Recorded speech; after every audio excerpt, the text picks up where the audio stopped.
Saudara, survei Litbang Kompas juga merekam pemilih Jokowi yang mendukung Prabowo meningkat 5,2%, sementara yang mendukung Ganjar turun 4,7%. Apakah dukungan pemilih Jokowi berpengaruh pada elektabilitas Prabowo dan Ganjar?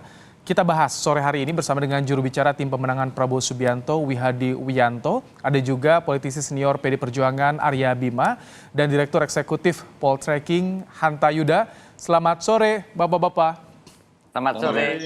Baik, saya ingin ke Pak Wihadi.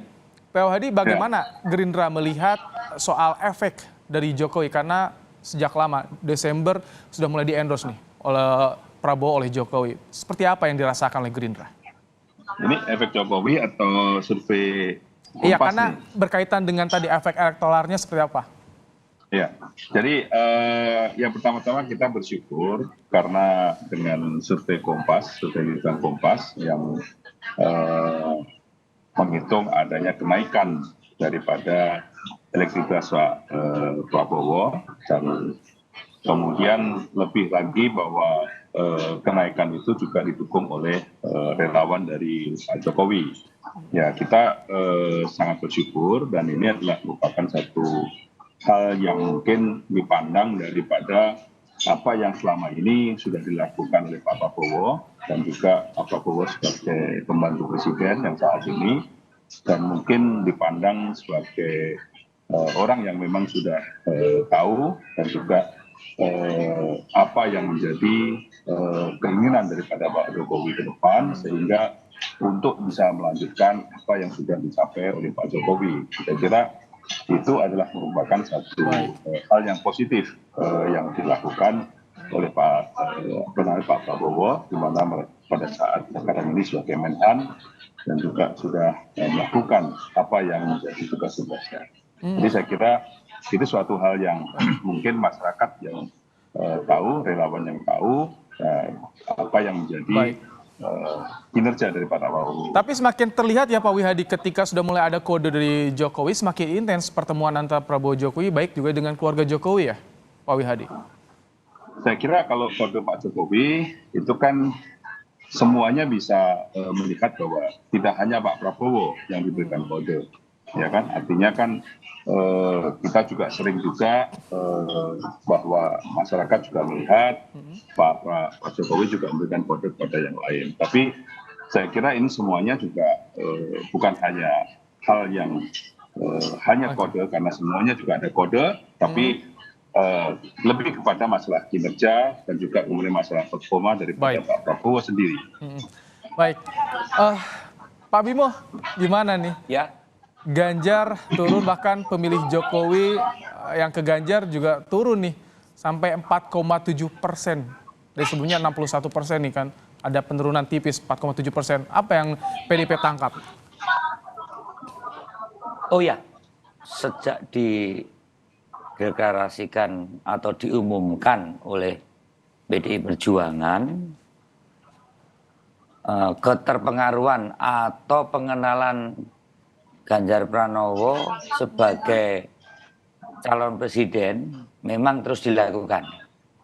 Karena selisih orang yang mengenal di Republik ini itu masih sekitar 10% yang kenal dengan Pak Prabowo dan dengan Ganjar Pranowo. Maka sosialisasi bahwa Ganjar Pranowo adalah calon presiden ini sekarang dilakukan dengan berbagai alat, ya, baik dari partai sendiri, melakukan sosialisasi, diputer ke daerah-daerah, karena banyak dari PDI sendiri pun belum tahu persis tentang pengumuman dari calon PDI untuk presiden 2024. Itu tidak tersampaikan, Pak Bimo? Ya gini ya, masa PDI kan tidak bisa seperti masyarakat menengah perkotaan ya. Masa PDI itu kan sampai masyarakat kecil yang, mohon maaf, banyak yang tidak atau literasi medianya rendah. Jadi sosialisasi semacam ini memang dilakukan terus. Ini sudah sampai masuk ke tingkat dari 60 ke 70, tingkat dukungan sekarang sudah hampir masuk kisar 75 itu. Juga tingkat pengenalannya. Ini penting. Tentang pendukung Pak Jokowi, kecenderungan bahwa pendukung PDI Perjuangan tentunya persentase terbesar tegak lurus untuk mendukung Ganjar Pranowo. Kalau mengenai pendukung atau relawan yang di luar PDI yang dulu mendukung Pak Jokowi, tadi dikatakan menurun, dan tadi Kompas juga sudah menyampaikan faktor O20. Kita juga melakukan sosialisasi terus-menerus, karena kan sekarang framingnya kan terus Ganjar anti bola ya. Kalau kita ya framingnya kalau U20 dilaksanakan dengan Israel itu hadir, ya hasilnya adalah demo berjilid-jilid yang akan menjadikan delegitimasi terhadap Pak Jokowi, bahkan skenario untuk Pak Jokowi isu itu ya, Mas Bimo memang. Ya, ntar dulu, saya bicara dulu. Baik, silakan. Bahwa kapitalisasi kehadiran Israel untuk mendelegitimasi Pak Jokowi dengan demo berjilid-jilid, bahkan rencana Gibran adalah diahokkan kedua, itu kita betul-betul tahu. Jadi keinginan kita U20 tetap main, tapi tanpa Israel adalah untuk menjaga Pak Jokowi dengan cara yang benar secara konstitusional. Nah, inilah yang kita lakukan ke berbagai tempat, bahwa tidak benar Ganjar terus kan di framing anti sepak bola, terutama oleh si PSSI sendiri. Dan berisiko turun di elektoralnya ya, Mas Bimo ya. Memang ada kapitalisasi dan framing itu ya, seperti Arya Sinulinga kan mengarahkan pada framing untuk menjatuhkan Ganjar Pranowo sebagai kepala daerah, menyatakan padahal PSSI sebelum mengendalikan U20. Mas Bimo, mohon maaf sebelum kita lebih jauh soal ke sana, kita kembali ya ke jalur soal elektoral, perebutan suara Jokowi untuk Ganjar dan juga Prabowo. Saya ingin ke Mas Hanta terlebih dahulu. Mas Hanta dulu, kamu jangan potong saya. Ada kaitan itu. Kompas sendiri mengatakan bahwa pendukung Jokowi yang lari atau turunnya ini karena U20. Jadi kalau saya menjelaskan U20, jangan potong. Baik. Kami sudah tangkap. Karena ada framing bahwa Ganjar anti sepak bola. Baik. Gitu loh. Ada pengaruh isu Piala Dunia ya di elektoral Ganjar ya. Untuk bagaimana pemerintahan Jokowi ini tetap berlangsung, sepak bola berjalan tanpa kehadiran Israel. Saya kira itu. Ada pengaruh tadi isu Piala Dunia terhadap elektoral Ganjar yang disampaikan oleh Mas Bimo. Mas Hanta, selain tadi memang ada beberapa variabel tentu yang mempengaruhi elektoral masing-masing baca pres ini. Bagaimana Anda melihat perebutan dari pemilih dari Jokowi ini? Seperti apa yang loyal dan yang bisa berpindah, Mas Hanta, kalau Anda lihat? Ya, Ibrahim, kalau kita berangkat dari data Kompas terbaru ini, satu, Pak Prabowo trennya naik ya, Pak Ganjar trennya turun, tapi sudah recovery kalau saya baca tadi, artinya belum pulih. Sementara Anies Baswedan adalah stagnan. Ya, tentu banyak faktor variabel kenapa turun, kenapa stagnan, kenapa si A naik gitu. Nah, saya ingin menjawab pertanyaan tadi. Mungkin saya akan bandingkan sedikit dengan data poll tracking, di mana sebenarnya arah bergesernya pemilih Pak Jokowi 2019 dan di mana Pak Prabowo di 2019 yang lalu. Pemilih Pak Jokowi itu dari 55% ya kemarin perolehannya, separuhnya sudah ke Ganjar sebenarnya, sekitar 49%. Nah, sisanya itu imbang antara Prabowo dan Anies, yaitu sekitar 22% ke Prabowo, 21% ke Anies Baswedan. Kalau pemilih Pak Prabowo itu lebih dari separuhnya, sudah 55% kembali tetap memilih Prabowo, tapi kebalikan yang tadi, terbelah juga 21% ke Anies dan 19% ke Ganjar. Jadi itu kira-kira pemilih Jokowi itu ke Ganjar lebih banyak, kemudian terbelah ke nomor 2 ke Prabowo dan Anies. Pemilih Pak Prabowo mayoritas tetap ke Prabowo, kemudian ada terbelah ke Anies dan Ganjar relatif seimbang. Yang kedua, data yang juga penting selain perolehan 2019 yang lalu, yaitu approval rating.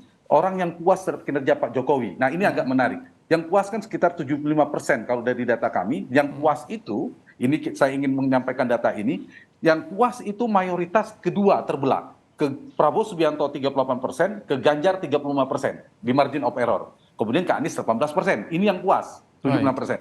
Sementara segmentasi masyarakat Indonesia yang tidak puas pada kinerja Jokowi sekitar 19% itu terbelah juga. Yang tidak puas itu ke Prabowo juga dan ke Anies. 41% ke Prabowo, 30% ke Anies, 70% ke Ganjar. Artinya apa?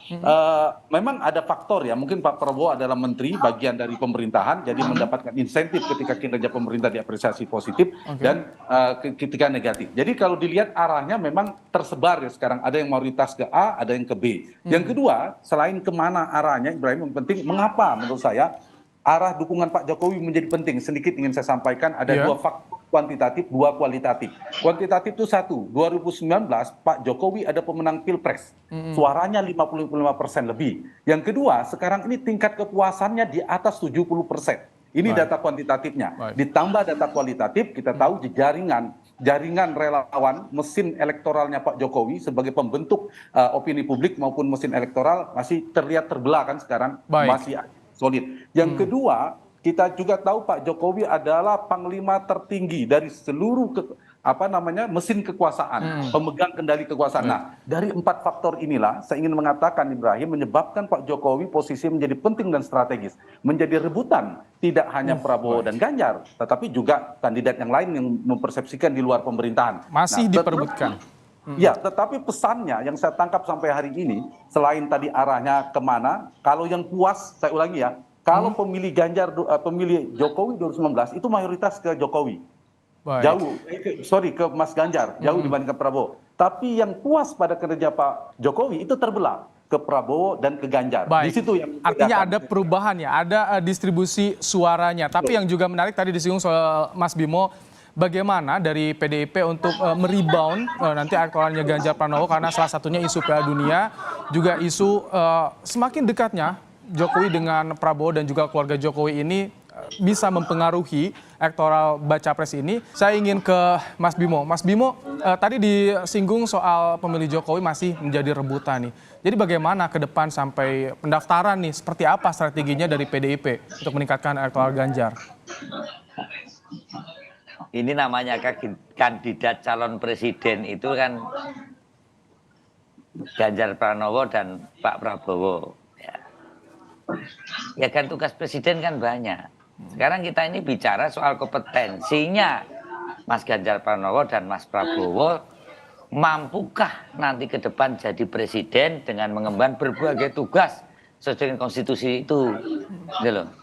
Jadi sekarang nanti yang akan ketemu itu kita nggak berebut pendukung Pak Jokowi, yang akan melihat itu adalah pendukung Pak Prabowo, pendukung Pak Jokowi, pasti akan ada cross cutting.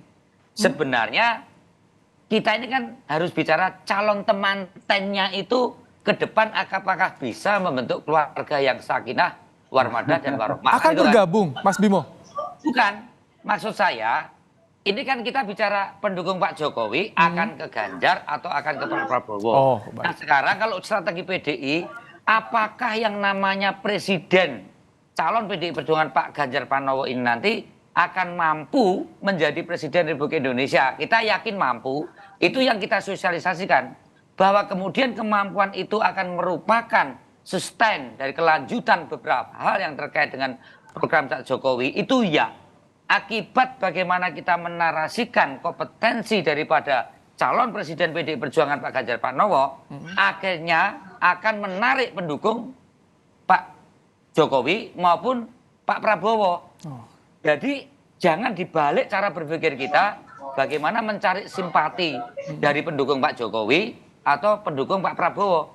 PDI Perjuangan menggunakan strategi bagaimana calon presiden Republik Indonesia dengan tugas-tugas konstitusinya harus menjabarkan secara teknokratik, harus menjabarkan bagaimana hal-hal yang terkait pembangunan ekonomi, politik, budaya.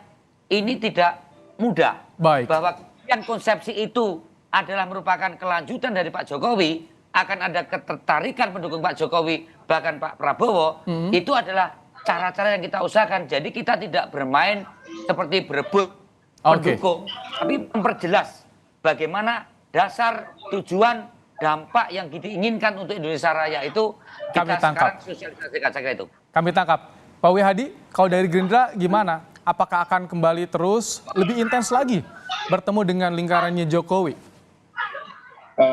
Saya kira begini, apa yang disampaikan oleh Mas Bimo, ya kan, bahwa apa yang harus dilakukan untuk melihat bahwa seperti yang saya katakan tadi, bahwa Pak Prabowo ini sekarang dipandang oleh masyarakat dan masyarakat mempunyai harapan bahwa Pak Prabowo lah yang akan bisa meneruskan program-programnya Pak Jokowi. Ini kan bukan hanya kita mengatakan, tetapi mereka sudah melihat.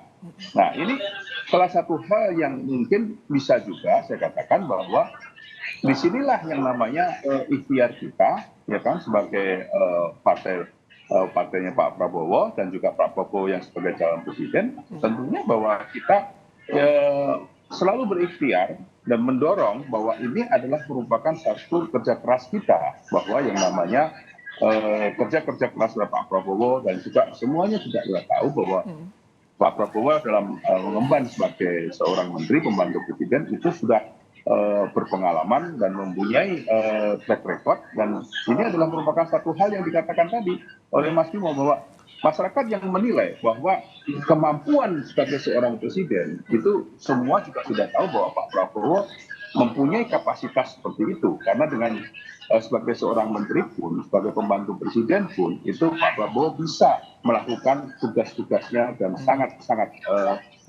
memuaskan, dan masyarakat juga melihat bahwa survei daripada Menteri Pertahanan itu juga merupakan menteri yang boleh dikatakan menteri beberapa kali menjadi menteri terbaik di situ dalam masalah kinerjanya. Tetapi semuanya ini adalah satu tim kerja. Saya kira salah satu itu adalah merupakan satu capaian-capaian, dan masyarakat juga melihat bahwa siapa yang memang mempunyai kapasitas untuk melanjutkan program-program tersebut. Baik. Mas Hanta, ini di Litbang Kompas kan elektabilitas Ganjar dan Prabowo ini bersaing ketat sekali. Bagaimana Anda melihat ini sampai kapan? Apakah sampai duel nanti hingga pendaftaran akan terjadi? Atau muaranya kemana ini, Mas Hanta, yang tengah ditunggu?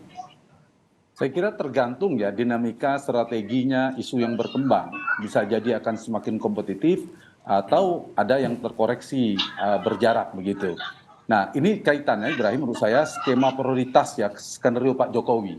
Jadi kira-kira dari sisi Pak Jokowi bacaan saya pastilah skerap nomor satu yang paling diinginkan ya, paling aman bagi Pak Jokowi, yang paling bagus lagi itu dua poros yang maju ada all the president men yang kita sering istilahkan, yaitu Mas Ganjar dan Pak Prabowo. Tapi kalau ternyata ada, ini masuk skenario kedua, ada orang lain di luar dua nama itu, katakanlah Anies Baswedan, berpotensi memang maju, maka masuklah poros kedua, opsi kedua atau prioritas kedua. Nah, kalau ada yang ingin melakukan perubahan, pasti Pak Jokowi menginginkan istilahnya koalisi besar. Bagaimana mempersatukan Prabowo dan Ganjar atau Ganjar dan Prabowo. Ini kan yang awalnya yang diinginkan. Tapi kalau ini juga gagal, nah yang ini sekarang yang sedang gugulin ini yang ketiga ini. Akan muncul potensi tiga poros. Tiga poros ini ada komplikasi politik nih Pak Jokowinya. Ada Anies Baswedan, kemudian ada Prabowo dan ada Ganjar. Nah ini yang sedang berlangsung. Saya ingin mengatakan sekarang ini Pak Prabowo dan Pak Ganjar itu memiliki elektabilitas yang kompetitif. Nah sepanjang kompetitif sulit keduanya ada yang mengalah menjadi cawapres. Artinya dua-duanya akan menjadi capres sementara ya. Kedua, kalau misalnya Anies juga perolehannya yang dianggap berdiametral berjarak dengan Pak Jokowi juga stagnan, ini semakin memperkokoh bahwa ada harapan Pak Jokowi yang masuk putaran kedua adalah orangnya Pak Jokowi, yaitu Ganjar. Itu yang diinginkan. Nah, kecuali terkoreksi ya antara Ganjar dan Prabowo, dan perkembangannya tadi pertanyaan Ibrahim, ada satu yang tiba-tiba melesat atau satu yang melemah. Nah, ada kemungkinan mereka akan berdiskusi, berkompromi, bernegosiasi, ada ingin mengalah jadi cawapres. Sepanjang kompetitif seperti sekarang ini menurut saya sulit untuk dipersatukan. Kedua, kalau Anies tiba-tiba sangat tinggi, kuat naik, nah itu juga akan menjadi faktor yang akan mempertimbangkan mereka bersatu. Nah, sekarang ini kan tidak ada dua variabel itu. Sepanjang tidak ada, maka ini yang saya istilahkan muncul tanda petik ya komplikasi Pak Jokowi. Akhirnya pesan yang terkirim ditangkap oleh publik. Apakah Pak Jokowi akan mendukung Mas Ganjar kan separtainya yang sudah resmi dideklarasikan, atau juga mendukung Pak Prabowo, menteri loyal yang dianggap sahabat dekatnya Pak Jokowi. Nah, dua hal ini kan kita lihat bagaimana misalnya belakangan putra-putra beliau yang kita baca secara pesan tersirat, kemudian relawan juga terbelah dan seterusnya. Saya kira ini yang kita akan tangkap persepsi ini, tapi apakah kita akan membaca Pak Jokowi akan Mas Hanta, jadi kalau untuk sekarang untuk bergabung susah ya? Gimana? Kalau untuk sekarang bergabung susah itu? Bukan tidak mungkin, tapi dua variabel tadi kecil kemungkinan. Ada dua variabel kan saya bilang elektabilitas dua orang ini kompetitif, peluang menangnya sama. Sekarang kan itu yang terjadi. Kedua, lawannya Mas Anies yang di luar stagnan di angka itu. Nah, sepanjang itu yang terjadi, peluangnya kecil. Tapi kalau ada dua variabel yang berubah, saya melihat ada potensi berubah. Tiba-tiba 1-2 bulan ke depan, ada Saya tanya ya ke Mas Bima ini. 50%, 50%, yang satu turun 20%, ada kemungkinan. Baik. Atau Anies tiba-tiba 40%. Berarti Kami harus tangkap, gabung kita Mas kepada Hanta. mereka. Sepanjang itu tidak ada, saya melihat kecil peluangnya. Mas Bima. Pak Wihadi dan Mas Bimo akan berhadapan-hadapan. Nah, nanti. Mas Bimo gimana? Kalau misalkan dari internal, pengennya gimana sih? Apakah bergabung atau seperti apa saat ini, Mas Bimo? Oh ya, kalau otoritas penuh ada di Ketua Umum Partai Ibu Megawati Soekarno Putri dengan partai-partai pengusung yang nantinya akan berbicara ya. Dan tentunya ini kan persoalan negara ya. Saya yakin setingkat Pak Prabowo, setingkat Ibu Megawati Soekarno Putri, setingkat Pak Joko Widodo, kalau sudah bicara kepentingan negara dan bangsa kan number one itu. Nggak kayak kepentingan tim sukses kayak saya ini kan bernavigasi yang kadang supaya situasi rame, tapi padahal mereka sebenarnya nggak ada apa-apanya, mereka juga ketemu ngobrol bareng kan gitu. Tapi tadi menarik, kalau kita bicara untuk Indonesia ke depan, Mas Hanta Yuda, saya kira perlu survei itu. Sebenarnya pasangan capres-cawapres seperti apa untuk Indonesia ke depan dengan tingkat kompetensi, mungkin juga mulai kewibawaannya, kompetensi personalnya, kompetensi sosialnya, kompetensi profesionalnya, juga masalah ideologi, konstitusi, visi-misinya, itu pasangan yang seperti apa yang dia cocok. Nah, sekarang ini yang tergiring kan lebih pada apa ya, calon besannya atau mak comblangnya yang rame kan. Tapi kalau tadi Mas Ibrahim tanya, ke depan Indonesia seperti apa yang paling bagus? Saya kok sangat yakin pasangan Pak Ganjar Pranowo dan Pak Prabowo ini menjadi Indonesia yang lebih dingin. Baik. Nah, gitu. Menanti ya. Bersatu Prabowo dan Pak. sulit dikalahkan. Nah. Kalau Pak Baik. kalau Pak Dina, Pak Widadi akan mengatakan Pak Prabowo dan Pak Ganjar Pranowo, tapi saya akan mengatakan Silakan. pasti. Ini bagiannya Mas Bimo dan juga Pak Wihadi untuk berdiskusi seperti apa nanti ke depan lebih baiknya. Tapi saya ucapkan terima kasih Pak Wihadi, Mas Bimo, Pak Hanta, terima kasih telah menyampaikan pandangannya di program Kompas Petang sore hari ini. Saya tutup ya. Terima kasih. Ya, terima kasih.